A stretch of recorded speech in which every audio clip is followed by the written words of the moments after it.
Hi friends, welcome to Gayathri vlogs. இன்றைக்கான கதையை பார்க்கலாம். சிங்கத்தின் அச்சம்.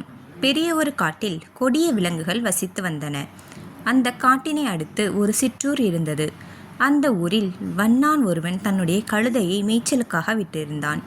அந்த கழுதை சென்று அந்த காட்டின் அருகில் புல் மேய்ந்து கொண்டிருந்தது. அந்த சிற்றூரின் எல்லையில் ஒரு குடிசை இருந்தது. அந்த குடிசையில் பெரிய சேவல் ஒன்று இருந்தது. அந்த சேவலும் தனது குடிசையை விட்டு வெளியில் வந்து கழுதை மேய்ந்து கொண்டிருந்த இடத்தில் இரை தேடி அலைந்து கொண்டிருந்தது. அப்போது அந்த காட்டினுள் இருந்து திடீரென்று ஒரு சிங்கம் வந்தது. சிங்கத்தை கண்ட கழுதை சேவல் இரண்டும் மிரண்டு பலமாக கூவின.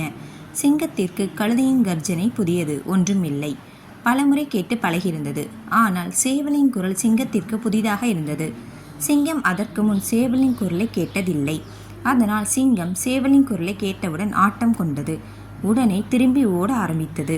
சிங்கம் ஓடத் தொடங்கியதும் சேவலும் ஓடி குடிசையின் மேல் ஏறி நின்று பலமாக கூவியது. சிங்கம் வருவதை கண்ட கழுதையோ தன் குரலை கேட்டுத்தான் சிங்கம் அஞ்சு ஓடுகிறது என்று நினைத்து இந்த சிங்கத்தை விடக்கூடாது, நம் பலம் என்னவென்று இந்த சிங்கத்திற்கு புரிய வைக்க வேண்டும் என்று எண்ணி கழுதை சிங்கத்தின் பின் தொடர்ந்து ஓடியது. சிங்கம் சிறிது தூரம் ஓடியதும் திரும்பி பார்த்தது. கழுதை தூரத்தில் ஓடி வருவதை கண்டது.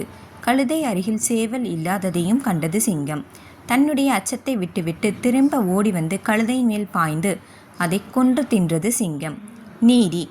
தற்பெருமை கொள்வது தனக்குத்தானே துன்பம் தேடிக்கொள்வதாகும். இந்த கதை உங்களுக்கு பிடிச்சிருந்ததுன்னா என்னோட சேனலை சப்ஸ்கிரைப் பண்ணுங்கள், லைக் பண்ணுங்கள், ஷேர் பண்ணுங்கள். தேங்க்யூ.